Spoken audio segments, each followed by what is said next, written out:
welcome back. My name is Marsha Haynes, and I'm a senior at Capital High School, and today we have a special guest, Miss Twahna Harris. She's the Metro Councilwoman for District 7, and thank you so much for joining the show today. You're welcome. You're welcome. Pleasure to meet you.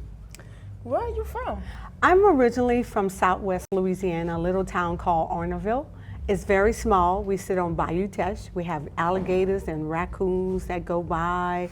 But it's a really small, net little hometown, and I grew up there, graduated from there, and came this way because I attended Southern University, the Southern University, and I'm a proud graduate of the Southern University as well.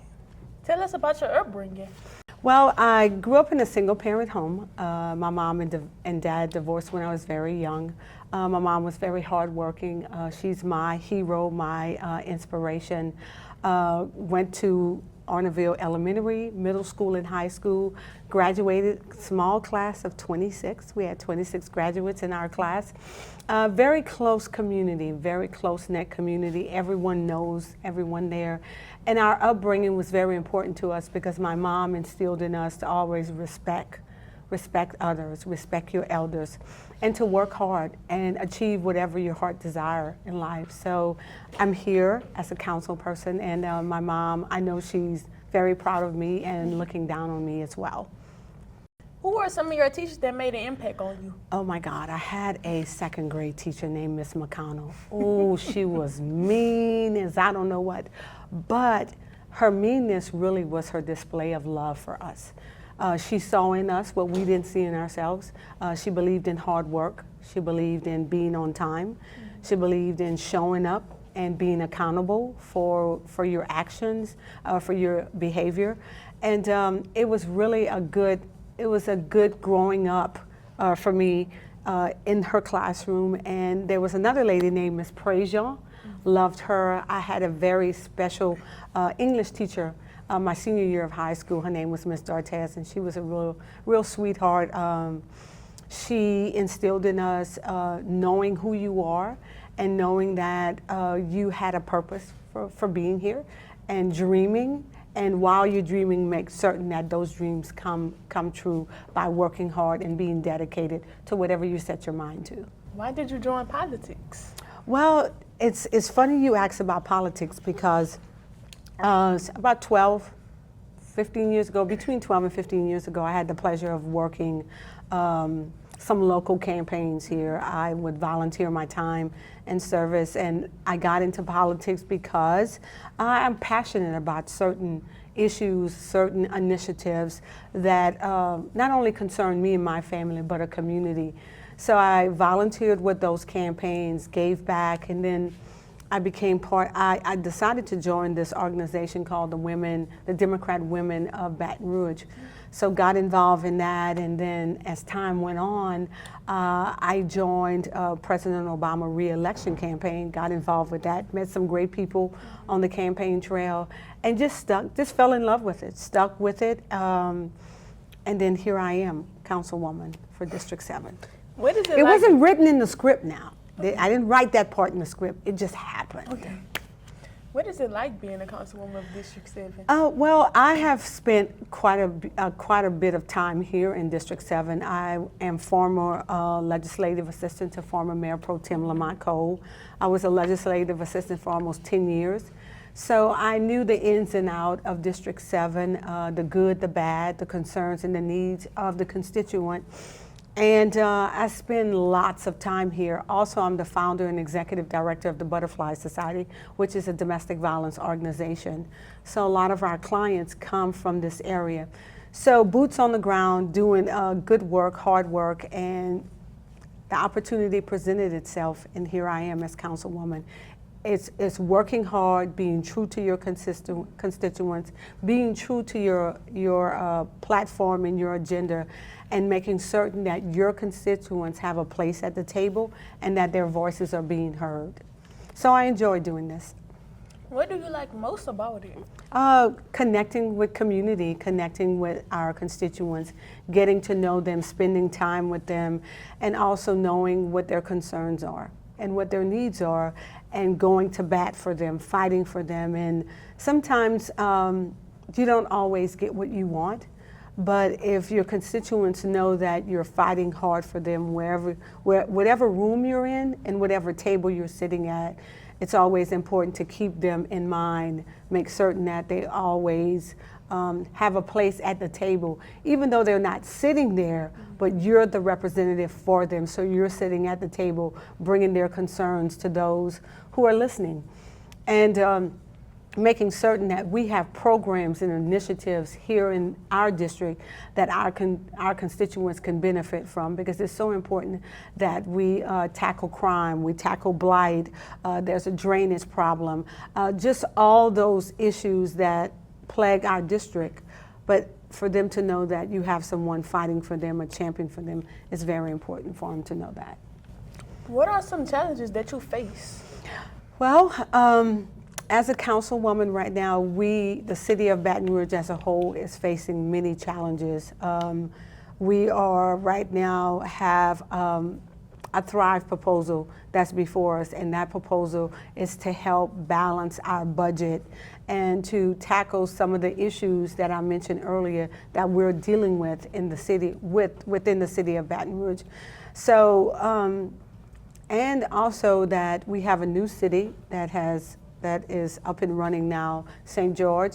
So it's just trying to balance it all and make certain that Baton Rouge continues to thrive like it always has, making certain that we are able to still provide resources when it comes to maintaining our streets, maintaining our drainage system, also making certain that whatever it's needed, whatever our constituents are in need of, that we're still able to provide those needs for them. So it's a lot right now. We have a lot on our plate as council members. We're juggling a lot. We're trying to balance a lot. And we're doing it. We're doing it. And we need our constituents to know that it is very important for them to know that we hear them. Yes, ma'am. And we know that their needs are front and center for us. And my colleagues and I are fighting every day to make certain that their voices don't go unheard, and that we are here at the table trying to do the best that we can to make it work for everyone in the city. So tell us, what are you passionate about? Oh, Lord, there's a whole laundry list, but I'm just going to keep it short. I am very passionate about fashion. I love fashion. Once upon a time, several years ago, I had a boutique in Baker. And then there was one in my hometown of Orneville. I love fashion. I just love it. I go to bed with it on my mind. I wake up with it on my mind. It's me. It's who I am. And then I'm passionate about serving. I believe in serving. I believe in giving back. I believe that if a community rallies around you in your time of needs, if a community has your back when you feel that you're lonely and you have no one to speak for you, stand for you, the community shows up for you and wrap their arms around you, it is your duty to give back to your community. It's so important to reach back and bring someone up with you. If you're sitting at the table, it's important that there's a seat at the table for someone else there with you. So it's all about giving back. It's all about serving, and it's always about never forgetting how you got to where you are. Because you didn't get there alone. Somebody helped you, or somebody's helped you along the way to get where you were going. So it's important to mentor someone. It's important to show up as a leader in your community.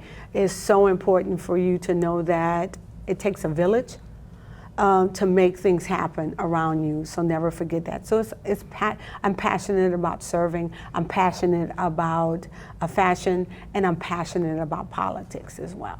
I am. Makes a good gumbo.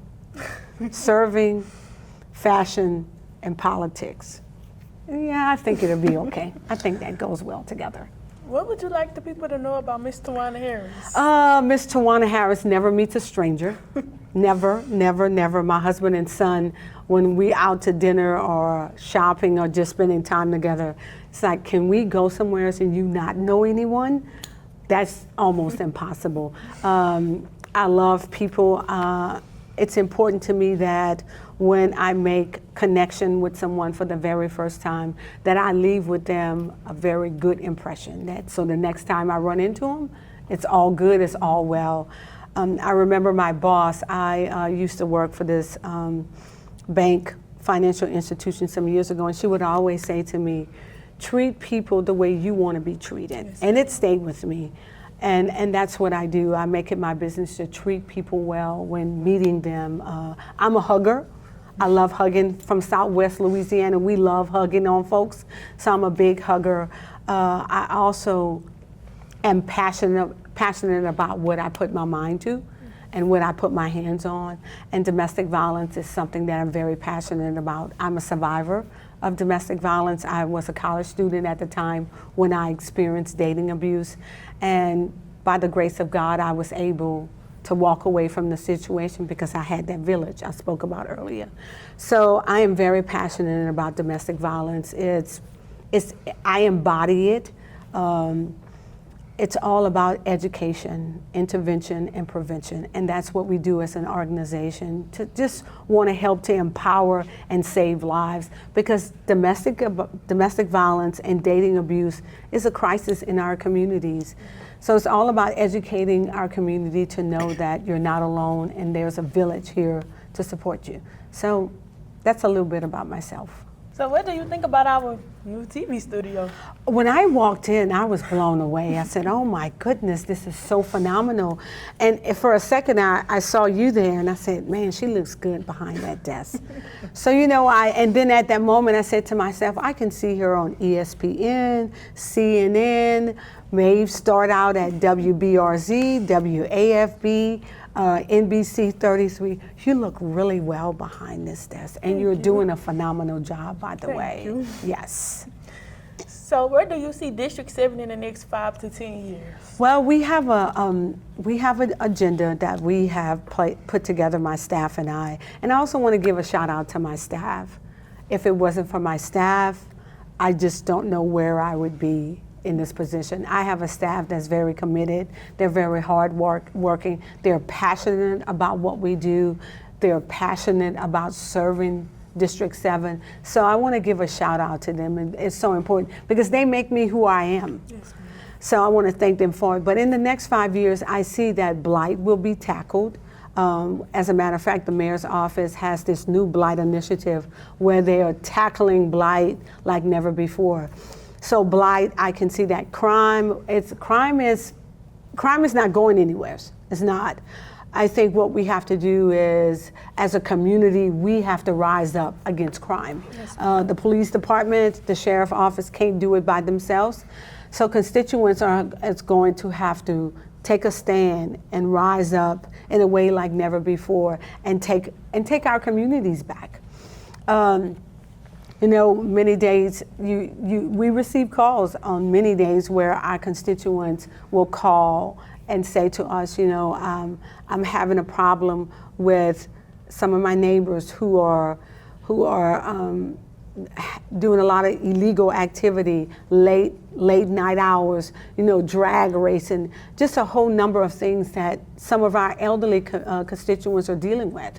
So they will call and put in the complaint and want to remain anonymous, and I understand that because they are in fear.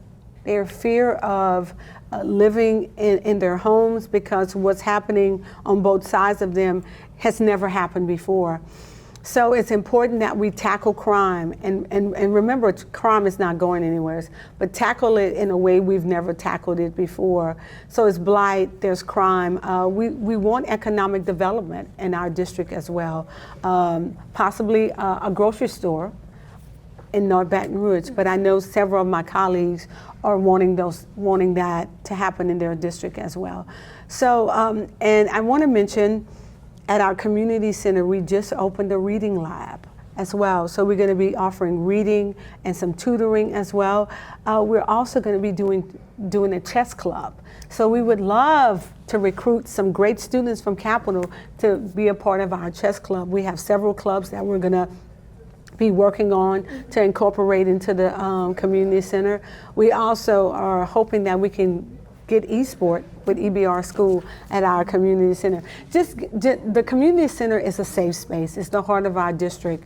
And we want it to be a safe space, a space where kids can come and just be who they are, be themselves. And then while doing that, enjoying what we have to offer, whether it's joining a club, whether it's e-sport, or whether it's coming and hanging out in our reading lab and need some tutoring. So we have some great stuff going there. And we're working on getting a podcast center there as well. So we got some good stuff brewing around the MLK Community Center. We just invite the district to come out and be a part of it. Yes, ma'am. So tell us about the Butterfly Society. I would love to hear everything. Yes, the Butterfly Society is a nonprofit domestic violence organization. We're in our 11th year. We celebrated 10 years last year. We have a great, great village. Our board, our volunteers, past board members, past volunteers make this organization what it is. I just happen to be one that's part of the team, but what we do as an organization, it's all about education, intervention, and prevention. We spend some time in EBR schools, just having those healthy conversations with our young people about what a healthy relationship is, what dating abuse is, what are the warning signs, and how could you get involved? What can you do on your school campus to prevent dating abuse from happening? So we do that in the school system, and then we host a number of events inviting the community to come out and be a part of the healthy conversation and finding some solutions that we haven't thought of when we speak of dating abuse and domestic violence, because it's happening not only in our schools, but it's happening in our neighborhoods, it's happening in our homes, it's happening in our churches. It's even happening in our barbershops and hair salons. So the Butterfly Society, we do a whole lot. We assist with rental assistance, utility expense, funeral expense. We help with clothing and food, even a hotel stay. So we do a lot. And we have great partners in the field that we work closely with to be able to provide these resources and services that are so desperately needed to victims. So again, it takes a village to do what we're doing. So I'm glad you got a village like the village you got. Thank you. It's so important to do this work because it's heavy work, if that makes sense. It's heavy work, and sometimes things don't work out for victims. We know that so many have lost their lives. So we want to be that safe haven for the families to know that you're not alone in this and that we're here to support you. Is there anything else you would like to add? Well, I'm so honored and blessed to be able to serve the constituents of District 7 because they could have chosen anyone else. And I don't take this position lightly. I don't take this opportunity lightly. I want the constituents to know that we're working hard to make things happen in our district. We're working very hard to change the dynamics of the district. And it's going to take all of us to do that. We can't do it alone. We need our constituents to stand with us, to work with us, to get District 7 to where we know it could be. Yes, and we can do this together. And we're committed to doing that work. Yes, and we're not going anywhere. Well, thank you again, Ms. Harris, for joining the show today. You're welcome. It was a pleasure meeting you, and I want you to keep doing what you're doing. Yes, ma'am. You're doing an exceptional job. Thank you. And don't let anything get in the way of that. Continue to believe in yourself, believe in your passion, because you have a passion for this. You do. And this may seem small now, but you just never know where this can take you in the next 10, 15 years. So I'll be looking for you on CNN, ESPN, or doing your own show. Yes, ma'am. Okay? And thank you so much for the opportunity, darling. It was a pleasure. We'll be right back after this break.